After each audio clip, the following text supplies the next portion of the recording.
गजा में जंगबंदी के दौरान मलबे में दबे अफराद की तलाश जारी। 24 घंटों के दौरान 160 लाशें निकाल ली गईं। 48 रोज के दौरान इसराइली बमबारी से 15,000 से ज्यादा फलस्तीनी शहीद हुए थे। PTI के इंट्रा पार्टी इंतखाबात से मुतालिक मुतजाद इत्तलात। तोशाखाना केस में सजा की वजह से PTI चेयरमैन इंतखाब नहीं लड़ेंगे। वकील शेर अफजल का दावा। तर्जुमान शुएब शाहीन ने दस्तबरदारी की तरदीद कर दी। चेयरमैन पीपल्स पार्टी बिलावल भुट्टो जरदारी दुबई से कराची वापस पहुंच गए।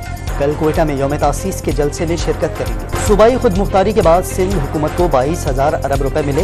रकम ईमानदारी से खर्च होती तो कराची और सूबे का नक्शा तब्दील हो चुका होता। MQM रहनुमा मुस्तफ़ा कमाल का कराची में खिताब। निगरान हुकूमत की जानिब से माली साल 2022-23 की मुआशी शरह-नमू पर नजर-ए-सानी। तरक्की की शरह मनफी 0.17% कर दी गई। इत्तेहादी हुकूमत ने शरह 0.29% जाहिर की। और सवात और गिरदोनवा में जलजले से खौफ हरास। जलजले की शिद्दत 5.1 और गहराई 170 किलोमीटर रिकॉर्ड की गई। जलजले का मरकज पाकिस्तान, अफगानिस्तान, ताजिकिस्तान का सरहदी इलाका था।